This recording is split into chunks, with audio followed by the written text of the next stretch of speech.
que se esparza en el viento el amor que llevo dentro. Esa es mi revolución. El amor que llevo dentro, esa es la revolución. Nos visita en el estudio el profesor Nico de Bernardi, gran también compañero de todos estos años de Comechingones Multimedios. Quizá él, desde una seña por día, el columnista, así como el que se ponía la 10, el que hacía alguna magia especial cada 15 días ahí. Ponele. No, en serio, reconocelo. Aprende a recibir, Nico. Aprende a recibir. Gracias. Ahí está. Yo estoy ahora haciendo constelación familiar y tengo que aprender a recibir. ¿Lo mereces? Me cuesta recibir halagos, mucho. ¿Ah, sí? Sí. Mira. ¿Por qué sería? ¿Tu papá tu mamá no te halagaba? No, nunca hice terapia, con lo cual no tengo una respuesta profunda, pero porque me parece que uno hace lo que... Un historiador que no hizo terapia, mira vos. ¿Hay historiadores que hacen terapia? Y revisar un poco la historia es revisar la historia de uno también. No, son dos cosas distintas. ¡Epa! Mi amigo historiador. Hay que meterse. Con la historia no hay que meterse. Ah, mirá, bueno, yo tenía entendido eso. Yo me autopercibo historiador porque vivo haciendo terapia. Che, cualquiera ahora es historiador, se autopercibe historiador. Buen método, no se me había ocurrido nunca. Claro. Es más, si alguien me pregunta acá que soy historiador. Che, bueno, no, nada, eso, agradecerte todos estos años ahí de compartir tu conocimiento, que esto de poder sintetizar en media hora todo un recorte implica haber estudiado un montón de horas. Entonces eso es un agradecimiento que es difícil de traducir, así que lo quiero hacer antes de que me olvide. Bueno, muchísimas gracias. Presentación Los Pueblos Originarios de Tras la Sierra por Nicolás de Bernardi, una nueva edición, Cuadernos de Historia número 13 de la Junta Municipal de Historia de Villa Dolores, el 27, que es mañana. Mañana jueves. 8 de la noche en el Auditorio Municipal, profesor Osvaldo Alfredo Gil de Villa Dolores. Un libro de Ediciones del Callejón, Los Pueblos Originarios de Tras la Sierra. ¿Lo presentás? 9 edición, exactamente, corregida. 9 edición, ¿qué quiere decir? ¿La cambiaste eso? Sí, algunas cuestiones. La edición original salió en el 2018, me parece, que se acabó y no más. Hicimos una reimpresión sin tocar nada, el mismo archivo lo mandamos a imprenta. En el 2019 también se acabó en 2 o 3 meses y quedaba... lo seguían solicitando el libro, había gente que lo... Más allá que está disponible para bajar gratis de la página de la Junta, había gente que seguía pidiéndolo en papel, entonces bueno, ahí pensamos hacer una nueva edición, pero habiendo pasado casi 5 años y habiendo algunos estudios nuevos sobre el tema, no es mucho, tampoco es que va a cambiar demasiado en estos años, pero sí hay un par de datos interesantes que fueron agregados a esta nueva edición y por ahí retocar algunas cuestiones de estilo que me parecía que podían estar mejor explicadas. Estilo literario. Sí. Estéticamente, en nivel diseño, ¿cambió o es el mismo libro visualmente? Más o menos, cambió un poco, sí. La otra vez lo habíamos hecho con una imprenta y lo había diseñado yo. Esta vez lo hizo una editorial y lo diseñó un diseñador, con lo cual... Cambió claramente. Sí, siguió con la misma línea, pero mucho mejor. Tiene nuevos gráficos también, nuevos dibujos de Luis. ¿Por qué te digo lo del estilo? Porque en realidad esto está pensado como un material de divulgación. Claro. Y sobre todo apuntado a los chicos del secundario, incluso en la primaria también lo usan.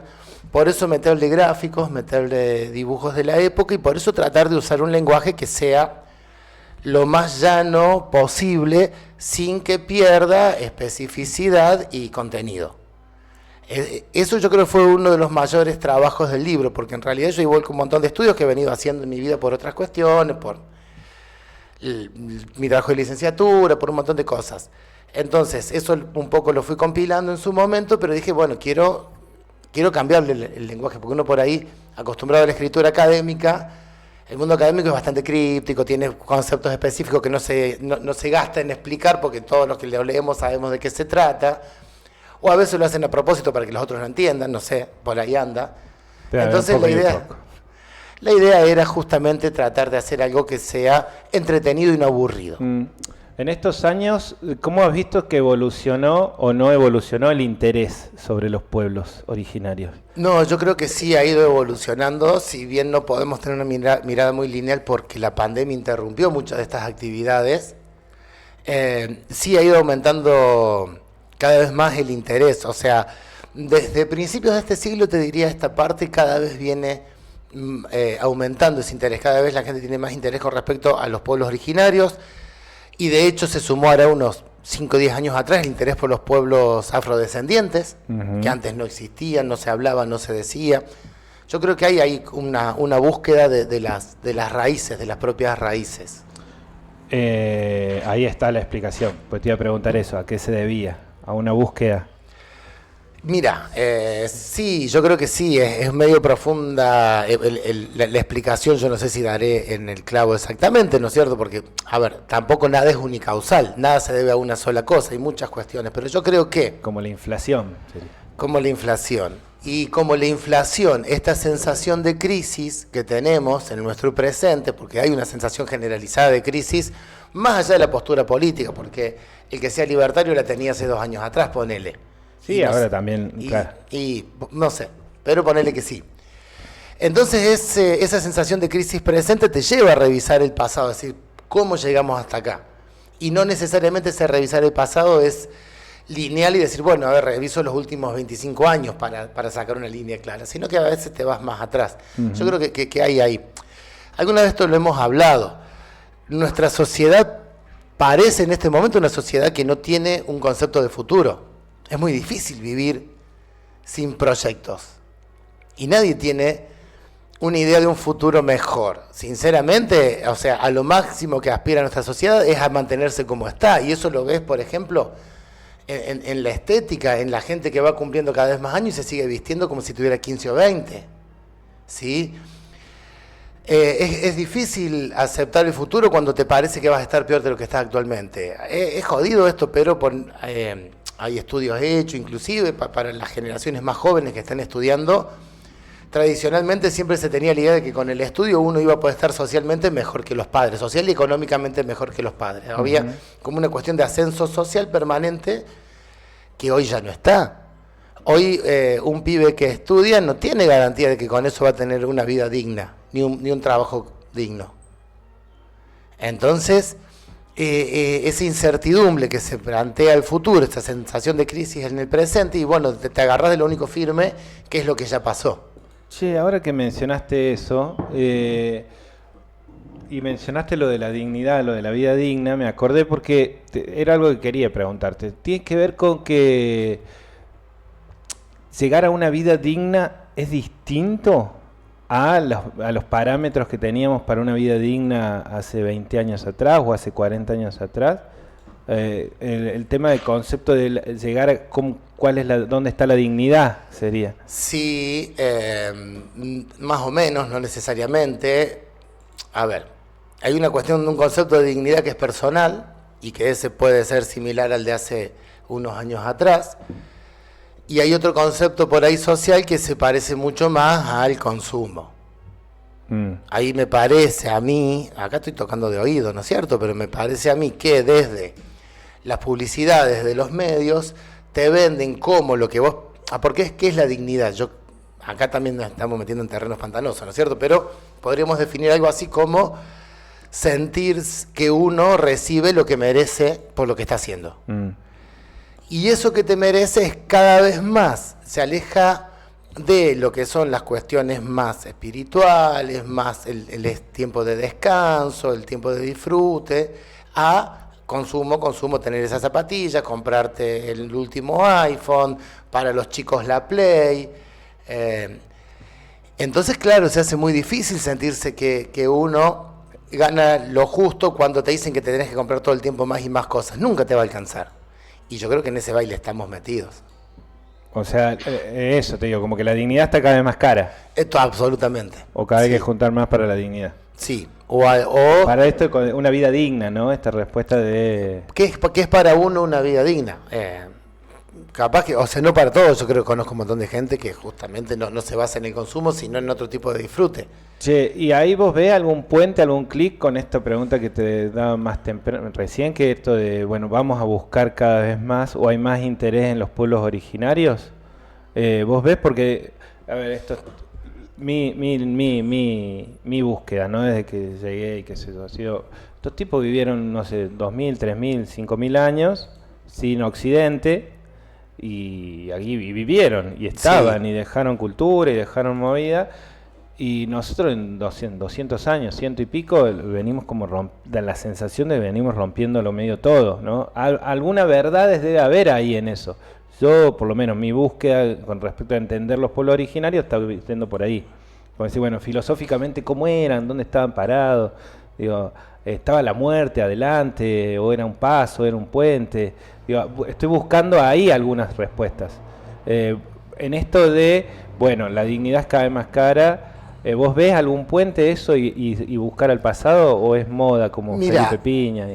No, yo creo que puede llegar a ser un puente, esto hay que ver en qué termina y en qué se concreta, pero hay un antropólogo argentino muy interesante que se llama Adolfo Colombres, que él plantea en algún momento que el problema de nuestro continente mestizo de América es que ató su pasado al pasado europeo. Esto es un libro de los años 90, o sea, estamos hablando del siglo pasado. Pero vos cuando ibas a la escuela te decían que la escritura y la rueda nacieron en Sumeria, la democracia en Grecia, la república en Roma, y acá en América no había nada. Entonces te construían en la escuela un pasado desde Europa que con Colón llegaba acá a América y ahí nos subíamos a ese mundo occidental. Lo que dice Colombres es que al atar nuestro pasado a una civilización como la europea, que venía en decadencia y que se ve cada vez más en decadencia la civilización occidental, perdíamos la riqueza de nuestras raíces afroindígenas.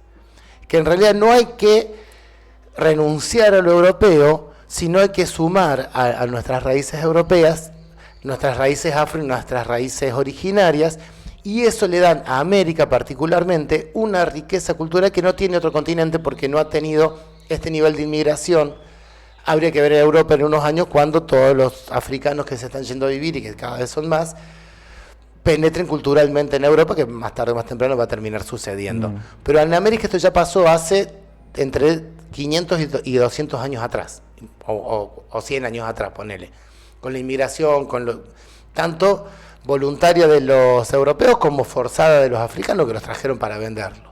Pero todo esto nos da una riqueza que yo creo que un poco esta mirada hacia el pasado tiene que ver con buscar esa riqueza y poder construir el futuro, volviendo a la herencia afro.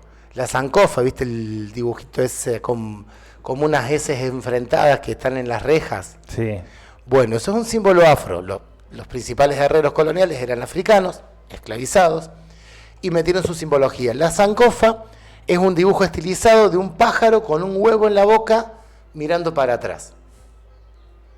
Que significa que para poder pensar en el futuro, que es el huevo, hay que conocer el pasado. Mira. Y cuando caminamos lo vamos a ver en todas las rejas, porque ahora se ha puesto de moda, no siempre fue muy de moda. Medio tribal. Sí, es creo que de la zona de Ghana. Hay varios símbolos metidos así por los africanos porque los originarios no hacían herrería, lo hacían solamente los africanos, entonces le decían a los españoles, mire, ¿quiere que le meta un firuletito por acá? Y ahí la enganchaba. Y ahí iban metiendo sus signos. Qué lindo, y volvió después de 100 años diciendo, che, todos estos firuletes querían decir esto. Ajá, acá está. Qué lindo dejar mensajes sin andar boqueando que estás dejando mensaje. Totalmente. Es muy potente eso.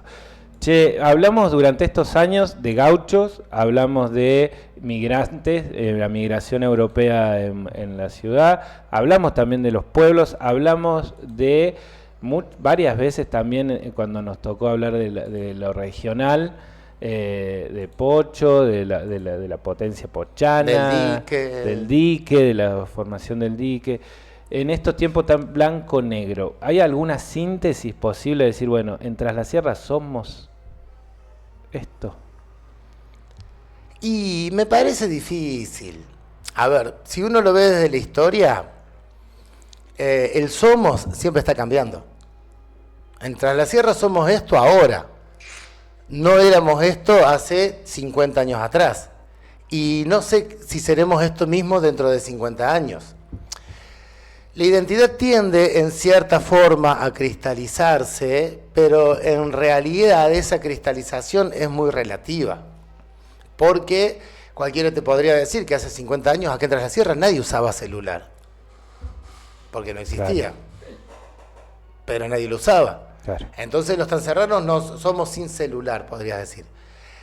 Me parece que ante el aluvión de gente que empezó a venir a partir del 2001, 2002, 2003 justamente, se cristalizó una cierta identidad en los que los nacidos y criados, los que ya estaban aquí desde antes, como una forma de oposición ante lo que se siente lógicamente como una irrupción fuerte cultural de gente que viene de afuera y que encima tiene más plata o tiene la plata suficiente como para imponer algunas de sus decisiones. Entonces, eso puede ser que genere avasallamiento o una sensación de avasallamiento y a partir de ahí se cristalice una mirada sobre la identidad, pero que en realidad la identidad es algo que va cambiando todo el tiempo y va a seguir cambiando, y la identidad que tiene mi generación, que es la de los venidos y quedados y nacidos y criados, va a cambiar de acá a 30, 40 años, porque mi hijo más chico es nacido y criado. Claro, claro. Nació acá, se crió acá, y fue al jardín, y fue a la escuela, y se conoce con los hijos de los nacidos y criados, y entre ellos ya no hay diferencia. Yo solo veo cuando se juntan en casa, digamos. Esas barreras que tenemos hoy... Claro, esas barreras quedaron viejas, o claro, van a quedar viejas en breve. Y cuando nosotros nos muramos, que no va a pasar tanto tiempo. Bueno, no digas esas cosas tampoco. Está bien, no, pero es necesario dejar espacio para las generaciones nuevas. Eso sí, pero no te mueras, podemos corrernos y morirnos también. Mira el mundo que le estamos dejando a Mirta Legrand. La verdad que sí, justamente eso el otro día titulamos así. Los pueblos originarios de Tras la Sierra, este 27, mañana a las 8 en el Auditorio Municipal, al lado de la Municipalidad, ahí en el Auditorio Municipal, muy lindo el lugar, y que va a estar arriba del escenario así. Y yo creo que sí. Charlita TED, así. Y nos va a tocar eso sí, porque la verdad es que nos costó conseguir espacio a sí, lo queríamos hacer en algún lugar más íntimo. En el auditorio hacemos las charlas. El ciclo de charlas lo hicimos ahí, pero en la presentación del libro era algo distinto. Queríamos hacer algo más íntimo porque seguramente va a ir menos gente también, es otra cosa. Pero bueno, a esta altura del año, que entre los egresos, que entre esto, que entre aquello, que todos los actitos de fin de año de las academias de danza, de folclore, no sé qué, nos fuimos quedando sin espacio. Y la otra era presentar el libro directamente el año que viene, pero ya que lo teníamos, ya que nos lo entregaron hace poco, dijimos, lo mostremos. Aunque no sea ahí. Ningún libro. Comercialmente sos muy difícil. Sí. Si alguien lo quiere comprar, qué sé yo, esa cosa... Si alguien lo quiere comprar mañana en el Auditorio Municipal, va a estar disponible a la venta en precio promocional. Y después seguramente va a estar en las librerías de Villa Dolores y de la zona, incluso de Córdoba, porque también... Yo quiero uno de estos, ese para mí. Sí, yo pensaba, no tengo para traer. Quedaron las cajas en la Junta. Ediciones del Callejón, también, que es una editorial local. De mi querido amigo Ricardo Di Mario de Los Hornillos, sí, que está haciendo mucho.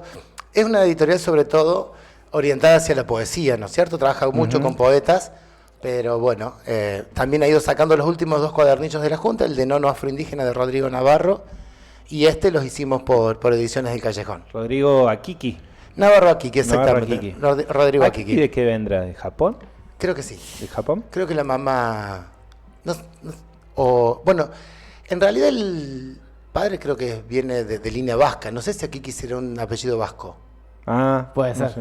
Suena. Pucha, yo sabía, alguna vez me había comentado la historia hace muchos años. Seguramente va a haber esta nota de Rodrigo, así que le mandamos ahí un abrazo y que nos cuente después ahí en los comentarios el origen del apellido. Mañana va a estar Rodrigo allá, así que ahí también le podemos preguntar en vivo y delante de toda la gente que cuente la historia de su familia. Mañana es jueves. Mañana, sí, es jueves. No voy a llegar. Mañana es jueves. Y hay un par de cositas que me gustaría aclarar del libro, por si a alguien le interesa, quiere ir a la presentación. Es que trata de desmitificar dos ideas muy arraigadas acá en Córdoba en general, pero también en Argentina, pero particularmente en Córdoba, que es una, que los comechingones son los únicos indios que hubo, y en realidad la sociedad comechingona acá en la zona o en Córdoba surge hace unos 1000 años atrás, pero hace 10.000 años ya había gente. O sea, hay un largo recorrido de distintas sociedades, cazadoras recolectores en su momento, las anteriores a los comechingones, pero los comechingones no fueron los únicos, ¿no es cierto? Hay una historia mucho más larga. Y la otra idea que también trata de desmontar esta publicación es que se acaban los indios con la conquista española.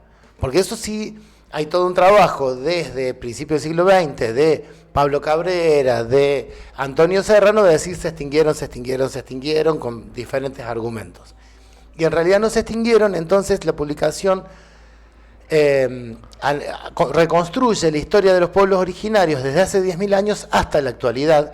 Inclusive una de las últimas cositas que metimos es el reconocimiento de la primera comunidad descendiente de comechingones de acá detrás de las sierras, que es la Unión de Pocho, del paraje San Lorenzo de Pocho, de Eric Rojas. No sé si habrá estado por acá. Sí, lo hemos llamado varias veces. Sí. Bueno, este año la legislatura reconoció la comunidad de Eric como comunidad comechingona, entonces hasta de esa forma tratamos de romper esa idea de que bueno, se acabaron los comechingones, se acabaron los indios. Sigue habiendo indios, son distintos, son parte de nuestra sociedad. ¿Mandados por quién aparecen estos autores a decir se acabaron?